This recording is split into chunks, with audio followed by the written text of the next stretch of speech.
구약성경 예레미야 39장 1절부터 18절까지 말씀 이제 봉독하겠습니다. 하나님의 말씀 경청하십시오. 유다 왕 시드기야 제9년 열째 달에 바벨로니아 왕 느부갓네살이 그의 모든 군대를 거느리고 예루살렘을 치러 올라와서 도성을 포위하였는데 시드기야 제11년 넷째 달 9일에 마침내 성벽이 뚫렸다. 바벨로니아 왕의 고관들이 모두 성 안으로 들어와서 중앙대문에 앉았다. 네르갈 사레살과 삼갈르보와 살스김 곧 랍사리스와 다른 네르갈 살라셀 곧 랍박과 바벨로니아 왕이 보낸 다른 고관들이 모두 앉아 있었다. 유다 왕 시드기야와 그의 모든 군인들은 쳐들어오는 적군을 보고서 모두 도망하였다. 그들은 밤에 왕의 동산길을 통과하여 두 성벽을 잇는 통로를 지나 아라바 쪽으로 도망하였다. 그러나 바벨로니아 군대가 그들을 추격하여 여리고 평원에서 시드기야를 사로잡아 하맛 땅의 리블라로 끌고 가서 바벨로니아 왕 느부갓네살 앞에 세워놓았다. 바벨로니아 왕이 시드기야를 신문하였다. 바벨로니아 왕은 리블라에서 시드기야의 아들들을 시드기야가 보는 앞에서 처형하였다. 바벨로니아 왕은 유다의 귀족들도 모두 처형하였다. 그리고 왕은 시드기야의 두 눈을 뺀 다음에 바벨론으로 끌려가려고 그를 쇠사슬로 묶었다. 바벨로니아 군인들은 왕궁과 민가에 불을 지르고 예루살렘의 성벽들도 허물어 버렸다. 그런 다음에 부근이 대장 느부사라다는 아직도 성 안에 남아있는 백성과 자기에게 투항한 사람과 그 밖에 남은 백성을 바벨로니아로 잡아갔다. 그리고 근위 대장 느부사라다는 가진 것이라고는 아무것도 없는 일부 빈민을 유다 땅에 남겨두고 그들에게 포도원과 농토를 나누어 주었다. 바벨로니아 왕 느부갓네살은 근위 대장 느부사라단에게 예레미야의 처우를 두고 이렇게 명령하였다. 너는 그를 데려다가 잘 보살펴 주어라. 너는 그를 조금도 해치지 말고 오직 그가 너에게 요구하는 대로 그에게 해주어라. 근위 대장 느부사라단과 느부사스반 곧 랍사리스와 네르갈 사라셀 곧 랍박과 바벨로니아 왕이 보낸 다른 고관들 모두가 사람을 보내어 근위대 뜰에서 예레미야를 데려다가 사반의 손자요 아히감의 아들인 그달리야에게 맡겨서 그를 집으로 돌아가게 하였다. 그래서 예레미야는 백성과 함께 살 수가 있었다. 예레미야가 여전히 근위대 뜰 안에 갇혀 있을 때에 주님께서 그에게 이렇게 말씀하셨다. 너는 저 에티오피아 사람 에벤 멜렉에게 가서 이와 같이 전하여라. 나 만군의 주 이스라엘의 하나님이 말한다. 보아라, 내가 이 도성에 복이 아니라 재앙을 내리겠다고 선포하였는데 이제 내가 한 그 말을 이루겠다. 이 일이 바로 그날에 내가 보는 앞에서 일어날 것이지만 바로 그날에 내가 너를 건지어내어 내가 두려워하는 사람들의 소나기에 들어가지 않도록 하겠다. 나 주의 말이다. 오히려 내가 너를 반드시 구해서 내가 칼에 죽지 않게 하겠다. 내가 나를 의지하였기 때문에 내가 너의 생명을 너에게 상으로 준다. 나 주의 말이다. 아멘. 하나님은 하신다라는 제목으로 하나님의 말씀 선포하겠습니다. 정치인들이 선거철에 내거는 구호들 중에 빵빵빵은 한다 그런 식의 캐치프레이즈를 하는 분들이 가끔 있습니다. 그런데 우리가 잘 알고 있지만 대통령이 되더라도 자기가 내뱉은 공약들을 다 지키지 못하는 건 여반장 같은 일이죠. 그럴 수밖에 없는 게 내가 하고 싶어도 그 할 수 있는 여건이 안 되면 못하는 게 인간의 상황 아니겠습니까? 사람은 평생 자기가 말한 모든 것들을 100% 지키는 사람은 없습니다. 일종의 그 개인의 인생에서도 공약 실행률이라고 해야 될까요? 내가 맺은 말, 내가 계획한 것들 다 이루는, 한마디로 그는 빈말을 하지 않아. 한 번 내뱉은 건 반드시 이루는 사람이야. 그런 사람은 없습니다. 그래서 야고보서에서도 말한 바와 같이 입에 실수가 없으면 온전한 사람이라고, 우리는 모두 다 그렇게 조금씩은 크든 작든 내가 뱉은 말, 내가 다짐한 각오들을 다 이루어 살지 못하는 불완전한 존재들이죠. 그러나 하나님께서는 내뱉은 것을 반드시 실행하실 수 있는 하나님이십니다. 왜냐? 그분에게는 그럴 능력이 있기 때문입니다. 우리에게는 능력이 부족해서 우리의 계획, 우리의 의지를 실현할 수 없지만 하나님은 능력이 부족하지 않으시기 때문에 그가 말씀하신 바를 반드시 이루시는 하나님이시죠. 자, 오늘 본문은 드디어 예루살렘이 함락당하고 유다의 마지막 왕 시드기야가 비참하게 끌려가는 모습을 우리에게 전해주고 있습니다. 어제도 말씀드렸지만 이 시드기야는 강경파 신하들에게 죄송합니다. 강경파 신하들에게 어쩌면 이리저리 끌려다니면서 그 재위기간 10년을 그렇게 보낸 사람이었습니다. 결국 그는 아무것도 하지 못하고 나라의 멸망을 그렇게 당할 수밖에 없었죠. 어쩌면 그가 본인이 좀 용기 있게 나서서 강경파 신하들을 제압을 하든 설득을 하든 해서 바벨론에게 빨리 항복을 했다면 개인에게 그렇게 비참한 일이 닥치지는 않았을 겁니다. 자, 오늘 본문은 이 예루살렘의 마지막 장면, 그러니까 유다 왕국의 마지막 이 함락 장면을 굉장히 담담하게 전해주고 있어요. 자, 본문 1절과 2절 말씀. 유다의 시드기야 왕 제9년 열째 달에 바벨론의 느부갓네살 왕과 그의 모든 군대가 와서 예루살렘을 애워싸고 치더니 시드기야의 제11년 넷째 달 아홉째 날에 성이 함락되니라. 예루살렘이 함락되매. 자, 1년 반 정도의 포위 상태에서 잠깐 풀려났다가 다시 또 포위당해서 결국은 함락당한 예루살렘의 모습. 자, 예레미야 입장에서는 그가 한 40년 가까운 세월 동안 사역했던, 그가 예언했던 그 예언의 말씀이 성취되는 순간입니다. 40년 가까이 하나님께서 예루살렘을 치실 것이다, 너희들 계속 그렇게 살면 벌 받는다 라고 예언했습니다. 오늘날로 치면 그렇게 40년 동안 설교했습니다. 자, 40년 동안 매일매일 같이 심판의 메시지를 들은 사람들은 아마 심판의 메시지에 무뎌졌을 겁니다. 그래서 그게 언제 오는데, 에휴 맨날 공치사만 하고 있구만, 이런 식으로 말이죠. 마치 우리가 매일 기회가 될 때마다 예수님의 재림에 대해서 말씀을 듣고 있지만 정말로 긴급한 마음으로 그래 예수님께서 곧 오실 거야, 우리가 그걸 준비해야 돼 라고 가슴 깊이 그것을 어떻게 보면 느끼고 준비하는 사람이 없잖아요. 왜? 2000년 동안 안 오셨으니까. 그러니까 우리가 그 예수의 재림에 대해서 어떤 긴박감, 긴장감, 혹은 막 두근거리는 마음, 그런 것이 상당히 부족한 것처럼 이 마지막 이 40년을 보냈던 예루살렘의 주민들 또한 예레미야를 통해서 주시는 경고에 대해서 둔감했을 겁니다. 그리고 마침내 이 일이 이루어졌습니다. 그렇다면 이건 마치 어떤 이야기로 치면은 드디어 모든 것이 이루어지는 하이라이트예요.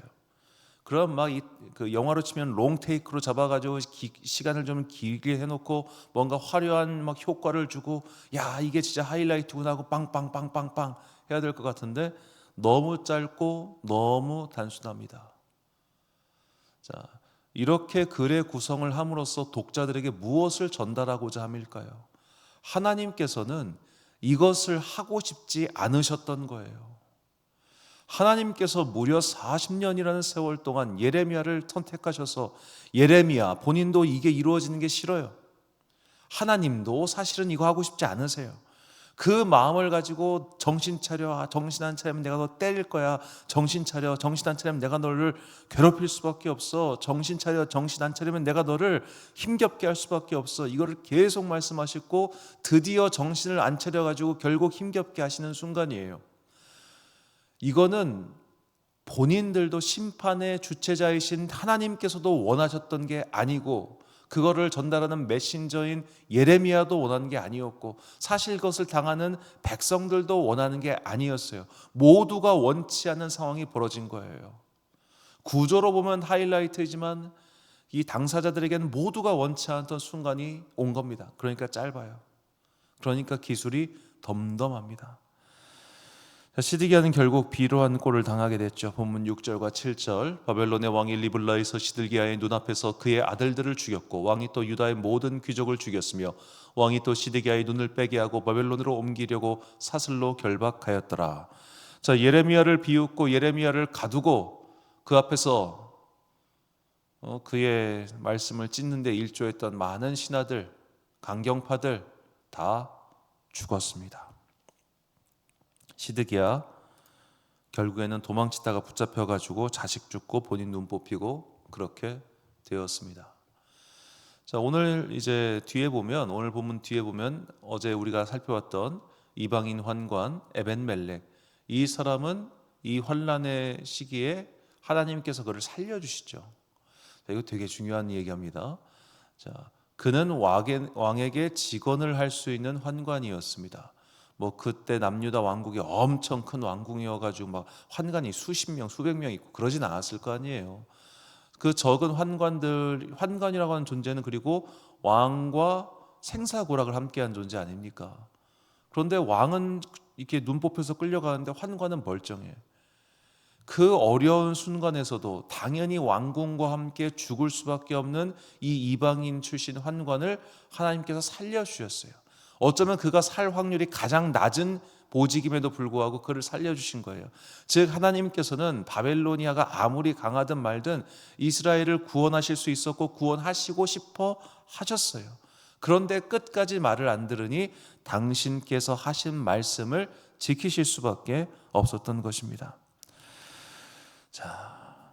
그래서 성경은 이 하나님께서는 결국 하신 말씀을 이루시고 또 하시고자 하시는 것을 반드시 행하시는 하나님이라는 것을 우리에게 거듭해서 전하고 있죠. 민수기 23장 19절과 마태복음 5장 18절 말씀. 하나님은 사람이 아니시니 거짓말을 하지 않으시고 인생이 아니시니 후회가 없으시도다. 어찌 그 말씀하신 바를 행하지 않으시며 하신 말씀을 실행하지 않으시랴. 진실로 너희에게 이르노니 천지가 없어지기 전에는 율법의 1.1획도 결코 없어지지 아니하고 다 이루리라. 아멘. 자, 그 말씀하신 바를 반드시 행하시는 하나님, 그리고 그 말씀하신 바는 하나도 이루어지지 않는 것이 없다고 말씀하신 하나님. 그렇다면 우리는 말씀을 대할 때마다 이것을 잊지 말아야 됩니다. 말씀은 반드시 이루어지는구나 라고 말이죠. 잠시 중간에 말씀드렸지만 예수님께서 분명히 다시 오겠다고 하셨습니다. 역사의 마지막에 그것이 이루어질 것입니다. 하나님의 심판 또한 반드시 이루어질 것입니다. 각종 은유와 비유로 설명되었기 때문에 우리가 그 정확한 모습은 알 수가 없지만 그 심판은 이루어지고 인간의 역사는 끝이 나고 하나님의 나라의 통치가 시작될 것입니다. 우리는 그것을 믿고 기다리는 사람들입니다. 그렇다면 우리가 이 말씀을 읽고 기도하고 예배를 드림으로써 하나님께서 무엇을 하실 것인지를 깨닫고, 그렇다면 난 또 여기에 맞춰서 무엇을 해야 되는가를 고민하고 실행하는 것, 이것이 시대가 변해도 바뀌지 않는 성도의 삶의 모습이죠. 신앙생활이란 간략히 말하면 하나님을 알아가는 것과 나 자신을 알아가는 것이라고 할 수 있습니다. 우리는 말씀을 통해, 기도를 통해, 그리고 예배를 통해 하나님을 알아가는 자들입니다. 그리고 말씀의 거울을 통해, 기도의 반추를 통해, 예배의 자리를 통해 내가 어떤 상태인지, 나는 어떤 사람인지, 나의 현재 위치는 어디인지를 끊임없이 돌아보는 존재들입니다. 하나님을 알아가는 것, 그리고 나를 알아가는 것, 이 두 가지를 붙잡고 우리는 주님께서 다시 오시는 그날까지 이 땅에서 믿음의 삶을 영위하는 사람들이에요. 하나님께서 말씀하신 것들이 반드시 이루어질 것입니다. 나 개인의 삶이든 혹은 이 세상 전체이든 말입니다. 그리고 우리는 그것을 기다리는 존재들이죠. 이 사실을 잊지 마시고 하나님께서 말씀하신 것이 이루어질 것이니 이 땅을 사는 동안 하나님의 약속의 성취를 기다리며, 그리고 오늘 나에게 주어진 믿음의 사명을 끝까지 최선을 다하는 여러분과 제가 되시기를 간절히 소망합니다.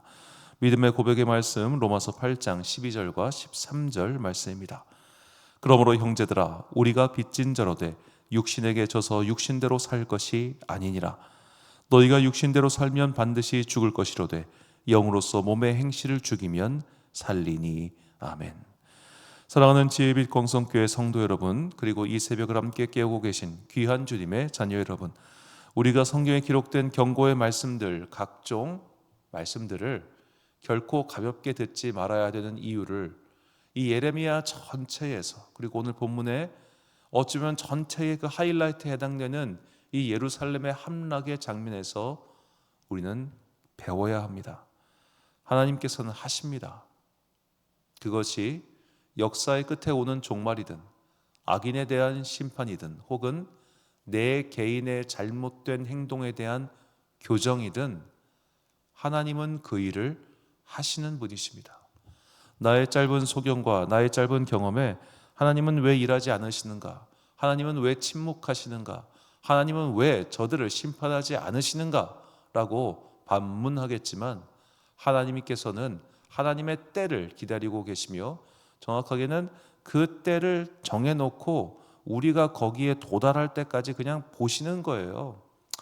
제가 계속 말씀드렸지만 하나님의 시야는 우리의 시야와 다를 거예요. 어떻게 다른지를 우리가 구체적으로 알 수는 없지만 그냥 제 짧은 소견에 봤을 때는 하나님께서 마치 높은 새가 저 밑에 있는 지상의 사람들을 보듯이 제가 지금 이렇게 계속 직진하다가는 이쪽에서 우회전하는 저와 부딪히겠구나를 아시는 것처럼 저 위에서 조명하고 계시니까 얘네들이 이렇게 가다간 저렇게 망하겠구나, 망하지 말라고 내가 경고해야지, 그렇게 경고를 주고 계시는 거예요. 가면 망할 게 뻔하니까. 그럼 여기서 경고의 신호를 듣고 차를 서행을 하든지 내 인생을 서행해야 될 터인데 우리가 그런 것들을 그냥 무심코 지나가 버리면 결국 꽝 하고 부딪히는 거겠죠. 말씀을 통해서 주시는 여러 가지 말씀들을 우리가 허투루 듣지 말아야 되는 것은 오늘 주시는 하나님의 말씀이 오늘 내가 살아가는 삶의 이정표가 되기 때문입니다. 하나님의 말씀을 가벼이 듣지 않고 그것을 오늘 나의 삶의 좌표로 삼아서 좌로나 우로나 치우치지 않고 나에게 주어진 삶을 끝까지 잘 살아가는 그런 주의 자녀들 되시기를 예수님의 이름으로 축원합니다. 기도하겠습니다. 사랑과 은혜가 풍성하신 아버지 하나님, 예레미야를 통해서 약 40년 동안 주셨던 말씀이 마침내 성취되었습니다. 그러나 그 약속의 성취를 그 누구도 사실은 기뻐하지 않았습니다. 하나님께서도 슬퍼하고 계셨습니다. 하나님은 말씀하신 바를 이루실 수 있는 하나님이십니다. 또 이루고 계신 하나님이십니다. 그러니 성경을 통해서 우리에게 주신 그 약속의 말씀들을 믿음을 가지고 기다리는 주의 자녀들 되게 하여 주옵소서.